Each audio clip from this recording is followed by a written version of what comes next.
JJ, you lead us off. Hey, Coach, how you doing today? Good, thanks. What's the general mood among the team coming off these last two games? I think our mindset is pretty good. Disappointed that we didn't play a little better.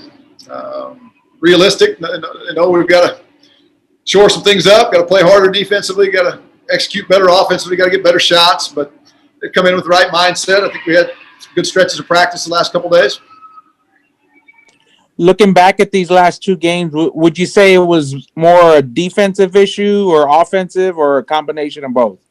Definitely a combination. I mean, there were stretches in both areas that were really, really bad, and there were some stretches that were really good. Dug ourselves a hole the first game. They scored a bunch fairly easily inside, had a bunch of points in the paint early. Then we kind of righted the ship defensively and had a good stretch there to finish the half on the first night. Both games we had stretches offensively that were just too much to overcome. Even if we were a really good defensive team, it would have been pretty hard to overcome. One stretch we were 1 for 15, I think, for the field. One night we made 2 field goals in our last 19 possessions. So it's a combination right now, and we're searching a little bit. Greg, go ahead. Steve, when you look at the defensive side, teams have shot a lot of threes against you this year and have hit a pretty good percentage. What's led to that you've seen so far? Well, it's specifically in conference play. Rice is a really good three-point shooting team. They shoot a lot. I think they were averaging about 30 attempts a game when we went over there to play them, and we're making 10 or 11. So it's not uncommon for them to make double-figure threes, but they made more than that against us. So we didn't do a very good job there. We slid through some handoffs, and they stepped behind it and knocked some of those down. La Tech, the second game, they really got hot from the three-point line. Some of it was a result of our doubling the post, but a lot of times we took care of that and got out, and it had already rotated, and then we just were a little soft. They were just in that area where they weren't right on the line. They were just stepped past the line, and we weren't aggressive enough to stay up right there. Kind of the old hands down, man down deal where we're there, but we got to crowd them, and got to trust the defense behind us in those situations and get up a little bit more and force guys off the three-point line. And we've commented that we feel like we're keeping the ball in front of us better this year. We're not getting beat off the dribble as much. We're not consciously playing softer by any means, but when you look back at a lot of those three-pointers against La Tech the other day, we're just there, but we're not there enough to disrupt the shooter. You mentioned some of those coming off those doubles in the post. Is that something that you have to do to match up against some of these bigger, like more physical post players, or is that like a tough matchup for your team the way it's constructed?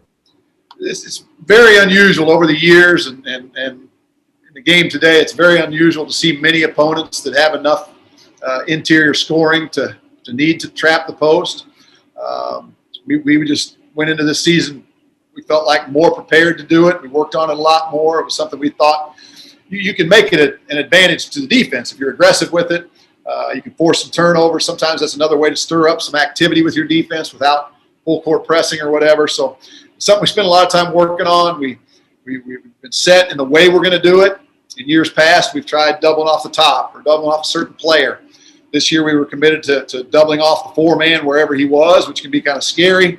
So from a scheme standpoint, we feel like we're doing a pretty good job with that. We haven't done it much this year. Against North Texas, it was very, very beneficial. It helped us, allowed us to negate some of their interior scoring, and it's an important part of what they do.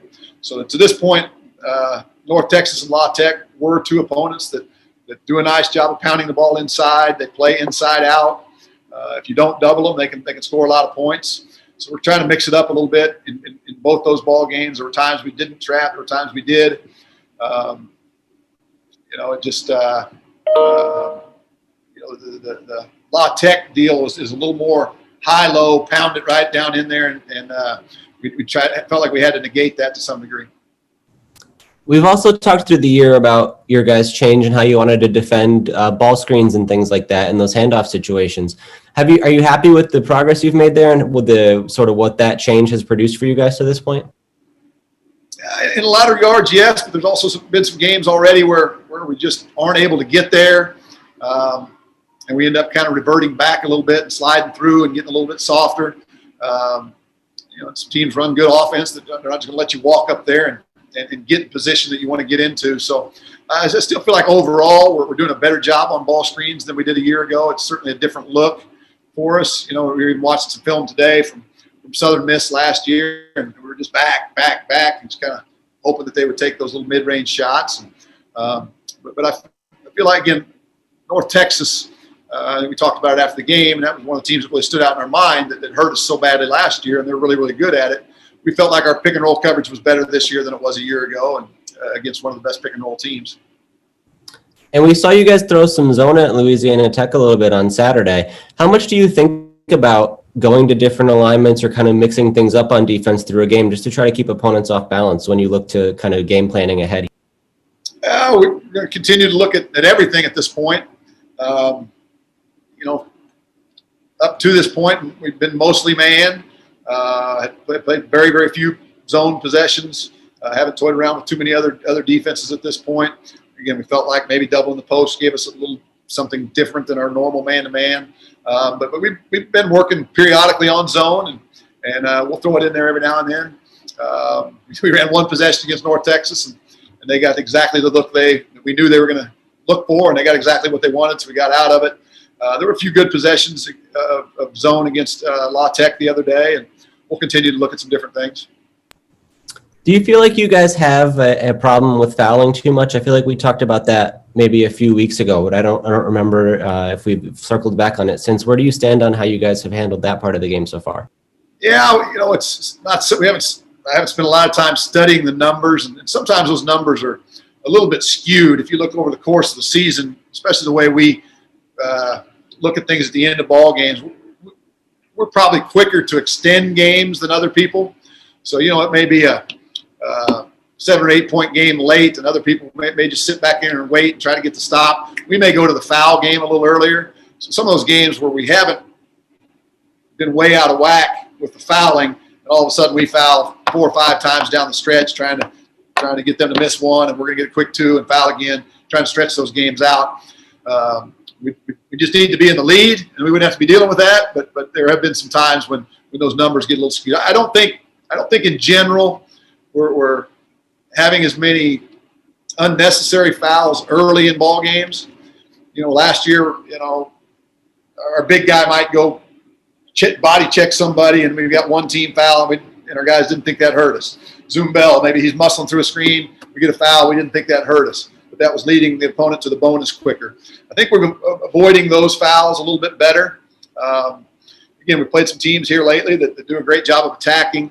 La Tech, in addition to pounding it inside, they've got all their perimeter players can make enough threes that you need to honor it. Obviously, we didn't honor it enough, but they also can get that downhill penetration. And their point guard is a guy that's always probing, always attacking, always trying to draw fouls. So we're playing some good opponents. The last thing I wanted to ask about was there was a stretch in Friday's game, I guess like about 5 minutes left where Louisiana Tech really made their run to kind of take the lead. It seemed like there were some issues in transition where they were able to get some looks close to the basket. Was that just like an isolated incident, or what went wrong there? Is that something you guys have to address going forward? Yeah, there were 2 plays that really stood out. There was a stretch of that game where their backup center, who's really, really good, he kind of dominated that portion of the game. We were struggling to get great shots, and he was rebounding everything. We had no chance of getting a second shot. He was controlling the paint with the boards. And then ironically, he was also the guy that got the leak outs. A couple times, I think Javon, we run a pin down for Javon. So he's shooting the ball at the top. Their big guy ran out to contest and just kept going. So there was no way our big guy could get there. Our point guard in that case, Javon was the shooter and the back guy. He's got to get all the way back in the hole. There were 2 huge plays in that game, like I think those are the ones probably you're referring to, where they just pitched it right over the top. And they got a layup on one of them. The other one, Javon got back and deflected it, but it bounced back to them, and they laid it in anyway. So those were crushing, easy buckets for them down the stretch with the game on the line. JJ, go ahead.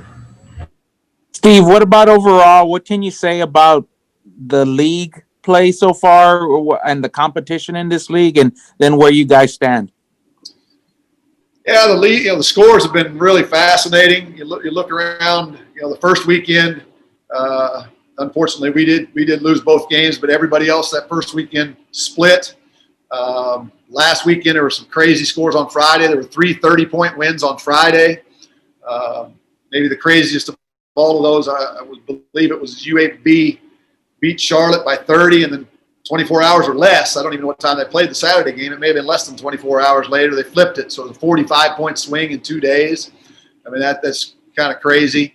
It'll be interesting as we move forward. I've noticed a couple of opponents have played a little more zone on the second night. I don't know if that would be a trend, if people think that there's fatigue is a factor. I haven't felt that for our guys. I don't think back-to-back games is that taxing on our guys. Our guys are in good shape. Javon and Keaton are the only 2 guys that play huge minutes anyway. They're in terrific condition, and I don't think it'll – to this point, I don't think that's been a factor. But league itself, I think, is really good. We know that we played – we knew North Texas going in was going to be one of the better teams. We knew La Tech would be one of the better teams. Rice continues to show that they're maybe better than some people thought going in. We knew they were good. We didn't disrespect them in any way, but since our game, they've also beaten UTEP and they've beaten Old Dominion. So the league's good. I think the previous years, there's always been a few teams at the bottom that just weren't that good, and I don't see that quite as much right now. I think the bottom has come up, and every night's a challenge. And then what about being 1-6 at this point in the league schedule? Do you guys feel like there's still enough time to really bounce back and kind of get into the middle portion of the? We do. We do for sure. We do. We don't feel like we're that far off.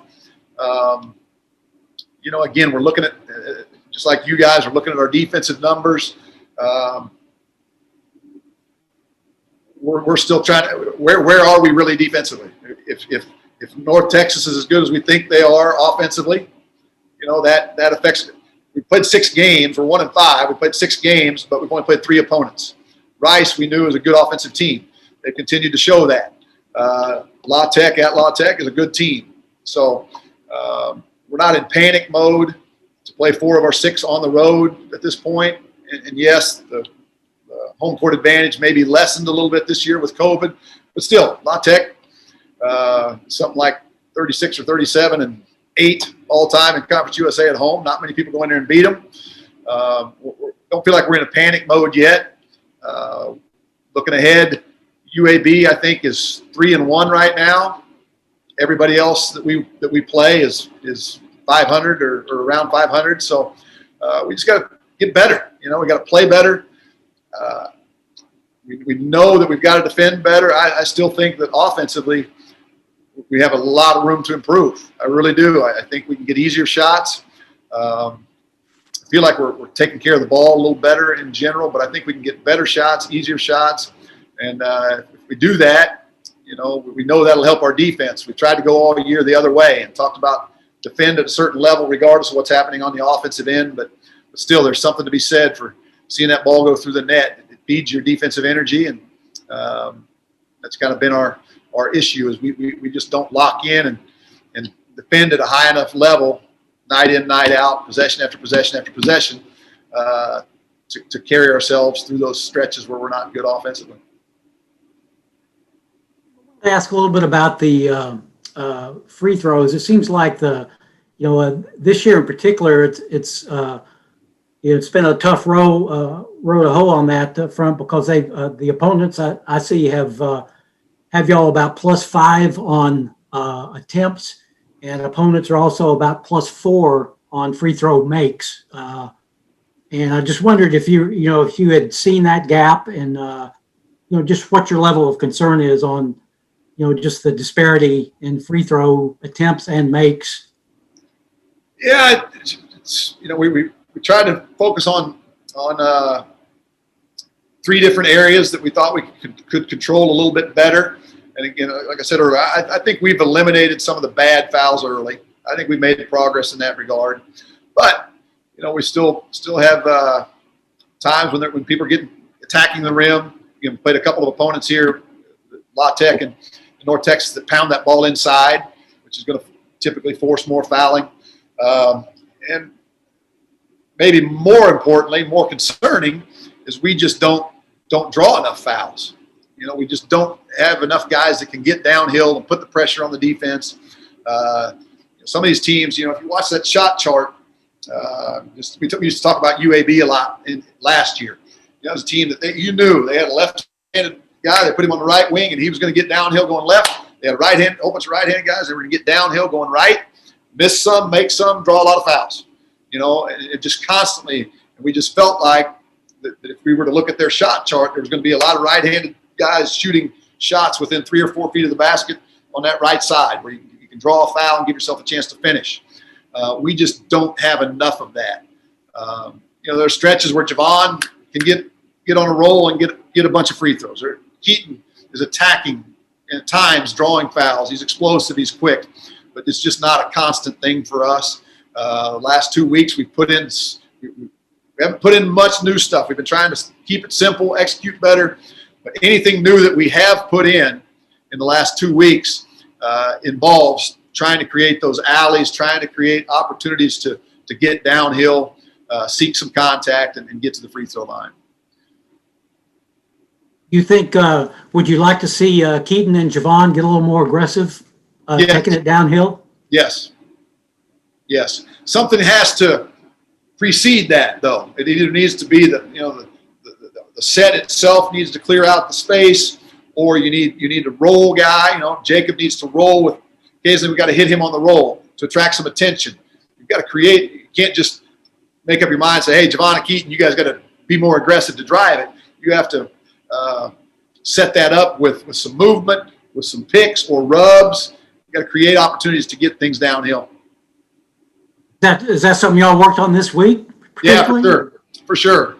A great deal, and I think we're getting a little more comfortable with that.